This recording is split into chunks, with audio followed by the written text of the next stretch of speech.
একটা পাকোড়া আপনাদের ভেঙে দেখায় কতটা মচমচে হয়েছে, অসম্ভব গরম। দেখতেই পাচ্ছেন কতটা মজার হয়েছে, কতটা ক্রিস্পি হয়েছে।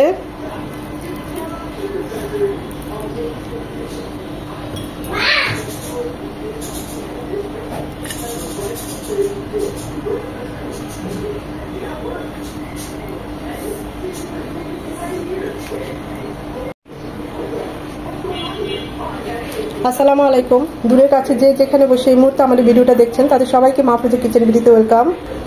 আজ নুডলস বিফ পাকোড়া করব, নুডলস দিয়ে পাকোড়া করব, সাথে তো বিফ। তো অসাধারণ একটা কম্বিনেশন এবং খেতেও খুবই মজা, ইয়াম্মি যেটাকে বলে। তার সাথে এরকম রেড সস বা তেঁতুলের চাটনি হলে তার কোনো কথাই নেই। গরম গরম পাকোড়া সাথে এরকম চাটনি, দেখতেই পাচ্ছেন কতটা লোভনীয় হয়েছে। তো কথা না বাড়িয়ে চলুন আমরা মূল ভিডিওতে চলে যাই। নুডলস পাকোড়া করব, সেজন্য আমি নুডলস নিয়েছি। এখানে 7টা নুডলসে পুরোটাই নিয়েছি। এটাকে হাফ ডাল করবো, পুরোপুরি সেদ্ধ করবো না।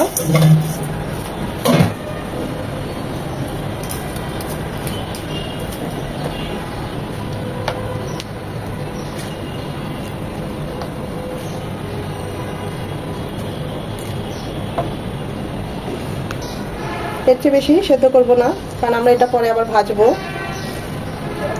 এটাকে এখন নামিয়ে পানিটা ছড়িয়ে নেব। যখন দেখবো আমাদের ম্যাগি বা যে কোনো নুডলস এরকম সেদ্ধ করি, সেগুলো একদম ফুলে গিয়েছে, মানে শক্ত নেই।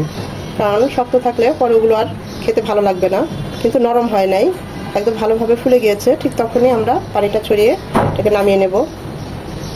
পাকোড়ার কিমাটা এখন রান্না করব। দিয়ে দিচ্ছি সয়াবিন তেল 3 চামচ, হাফ কাপ পেঁয়াজ কুচি। পেঁয়াজ কুচিটা একদম লাল লাল করবো না, জাস্ট নরম হবে। পেঁয়াজটা এরকম নরম হবে, লাল লাল হওয়ার কোনো দরকার নেই। এই পর্যায়ে দিয়ে দেবো উঁচু করে 1 চামচ আদা রসুনের পেস্ট, মানে কিন্তু 1 চামচ বলতে পারেন, সমান সমান আদা রসুনের পেস্ট। আদাটাকে 1 মিনিট ভেজে নেবো, মানে ভাজানো গন্ধটা চলে যায়। আদাটা 1 মিনিট ভেজে নেওয়ার পর এখানে সব হাফ চামচ করে আছে ভাজা জিরে গুঁড়ো আছে, হাফ চামচ হলুদ গুঁড়ো, মরিচ গুঁড়ো আর গরম মশলা গুঁড়ো। এগুলো একটু পানি দিয়ে গুলিয়ে দেবো। ঝালটা বাড়িয়ে কমে নিতে পারেন। আমি পরে কাঁচা মরিচ কুচি এখানে ব্যবহার করবো, তাই মরিচের গুঁড়োটা কম দিয়েছি। আমার কিমা হচ্ছে 300 থেকে 350 গ্রাম এরকম হবে বিফ কিমা। আমি ওই অনুযায়ী মশলাগুলো দিলাম। আপনারা এটা চিকেন দিয়েও করতে পারেন, আর চিকেন বা কিমার পরিমাণ অনুযায়ী মশলা বাড়িয়ে কমিয়ে নিতে পারেন। বাটিটা দিয়ে একটু পানি দিয়ে দিলাম মশলাগুলো খুব ভালোভাবে কষিয়ে নেওয়ার জন্য। মশলাটা কষানো হয়ে গিয়েছে, দিয়ে দিচ্ছি কিমা। এটা আমি ঘরে করেছি তাই একটু বড় বড় হয়েছে কিমাটা, আর একটু কুচিয়ে নিলে হয়তো আরো ছোট হতো, কিন্তু যেহেতু আমি পাকোড়াই দেবো তাই একটু বড় বড়ই রেখেছি, তো ভালো লাগবে পাকোড়াতে। সাথে দিয়ে দিব ছোট ছোট কিউব করে 2টো টমেটো। দিয়ে দিব লবণ। লবণটা স্বাদ মতো পরে লাগলে দেওয়া যাবে, তাই লবণ আর ঝালের পরিমাণটা বলছি না। আপনারা চাইলে এই স্টেজে কিছু কাঁচামরিচ কুচি দিতে পারেন। একটু কষবে, টমেটোটা একদম নরম হবে এবং বিফ থেকেও একটু পানি বের হবে। এটা চাইলে একদম চিকেন দিয়ে করা যায়, যে যেটা দিয়ে করে।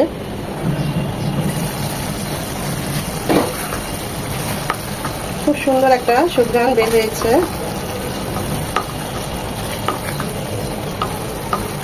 যদি এটা চিকেন হতো পানি দিতাম না, কিন্তু যেহেতু বিফ সামান্য একটু পানি দেবো আমি।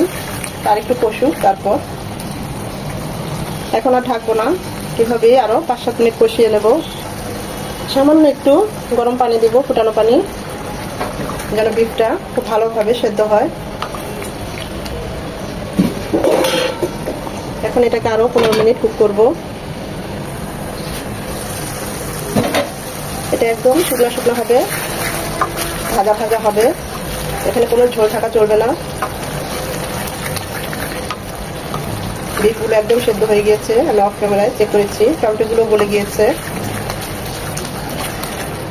এখন এই ঝোলটাও একদম শুকনো শুকনো করবো। এখন চুলাটা অফ করে দেবো, এটা একদম ঠান্ডা করে নেব। এখন পাকোড়াগুলো মাখানো এবং বানানোর পালা। নুডলসগুলো একটা বড় বলে ঢেলে নিয়েছি। কুচো করে 1 চামচ আদা রসুনের পেস্ট, 1 কাপ পেঁয়াজ কুচি, 1 চামচ হলুদ গুঁড়ো, হাফ চামচ মরিচ গুঁড়ো, উঁচু করে 1 চামচ ভাজা জিরে গুঁড়ো, 1 চামচ গরম মশলা গুঁড়ো, 7-8টা কাঁচামরিচ কুচি, 1 চামচ লবণ উঁচু করে। আর আমরা যে নুডলসগুলো সেদ্ধ করেছি সেই নুডলসের প্যাকেটের মশলাটা সবগুলো একসাথে করে এইভাবে নিয়েছি, পুরোটাই দিয়ে দিচ্ছি। 1 কাপ ধনেপাতা কুচি, আমরা যে কিমাটা কুক করে রেখেছি সেটা দিয়ে দিচ্ছি, সাথে দিয়ে দিচ্ছি 2 পিস লেবুর রস। এখানে চাইলে লেবুর যে সবুজ অংশটা সেটা একটু গ্রেট করে দিতে পারেন, সেটা ফ্লেভারও খুব ভালো আসে পাকোড়াতে।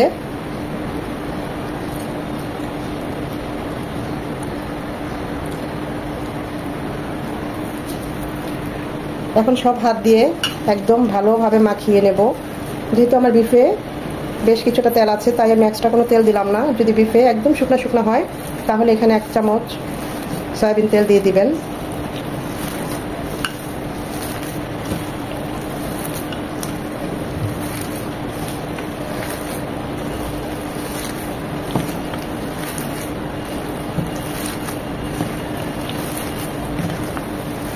অসম্ভব ভালো হয় এভাবে পাকোড়া করলে নুডলস দিয়ে।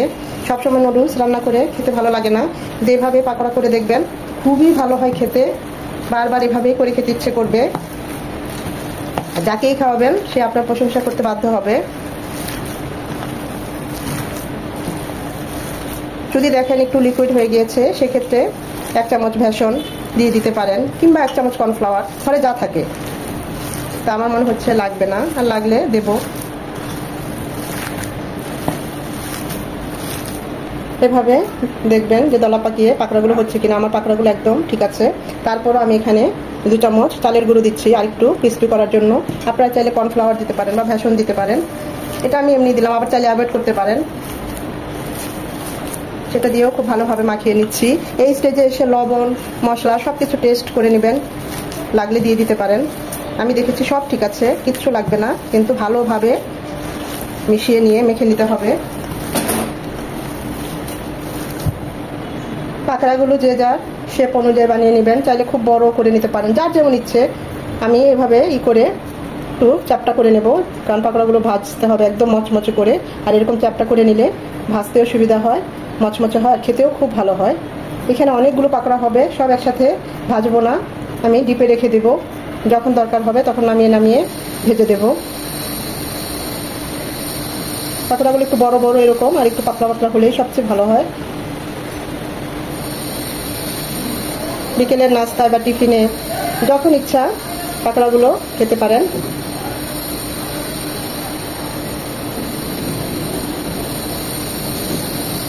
এগুলো একদম কড়া করে ভাজতে হয়।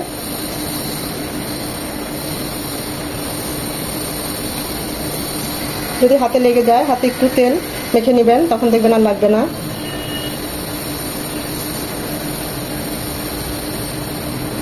এভাবে পাকোড়াগুলো বানিয়ে স্টিলের প্লেটে বা একদম পাতলা পলিতে রেখে আপনার ফ্রিজে কিছুক্ষণ রেখে দিয়ে আধা ঘন্টার মতো, যখন দেখবেন যে হালকা একটু হার্ড হয়েছে তখন বাকিগুলো পলি করে করে বা বক্সে করে করে রেখে দিতে পারেন। আমি এইভাবে করে সব বেশিরভাগ পাকোড়াই বক্সে বা পলি করে রেখে দেবো, আর এখান থেকে অল্প কিছু আপনাদেরকে ভেজে দেখাবো।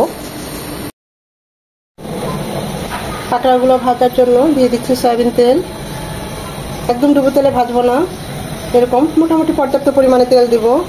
তেলটা গরম হয়ে এসেছে, পাকোড়াগুলো ছেড়ে দিচ্ছি।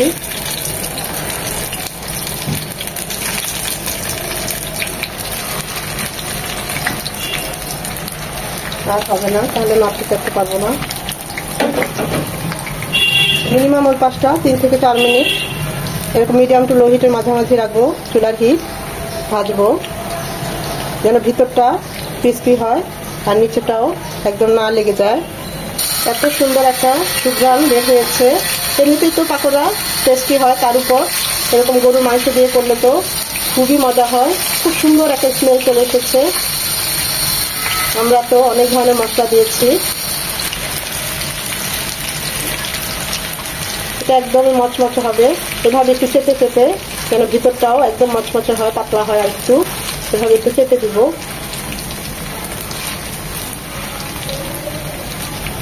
ওই পাশটাও এরকম আস্তে আস্তে 3 থেকে 4 মিনিট হবে। চুলার হিট বাড়িয়ে দিলে হবে কি কালার চলে আসবে ঠিকই, ভিতরটা মচমচে হবে না। এটা আস্তে আস্তে এরকম ভাজবো আর মচমচে হবে, ক্রিস্পি হবে। এটি টুপিকে এরকম লাল করে মচমচে করে ভেজে নেব।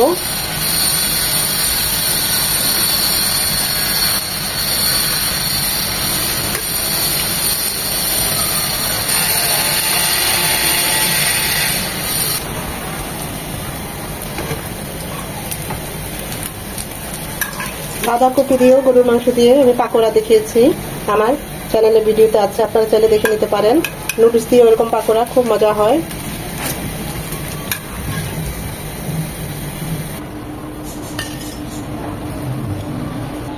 গরম গরম পাকোড়ার সাথে এরকম মশলাদার 1 কাপ চা, রচা হলে তো আর কোনো কথাই নেই।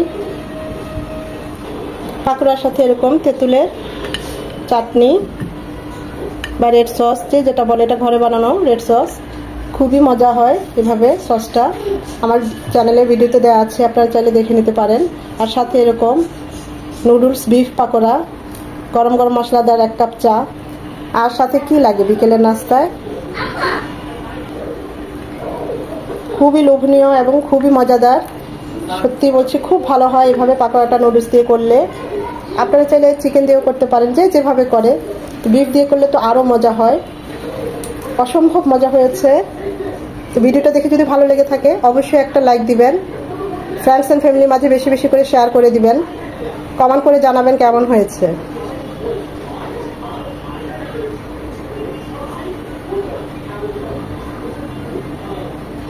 খুবই সহজে তৈরি হয়ে গেল মজাদার নুডলস বিফ পাকোড়া।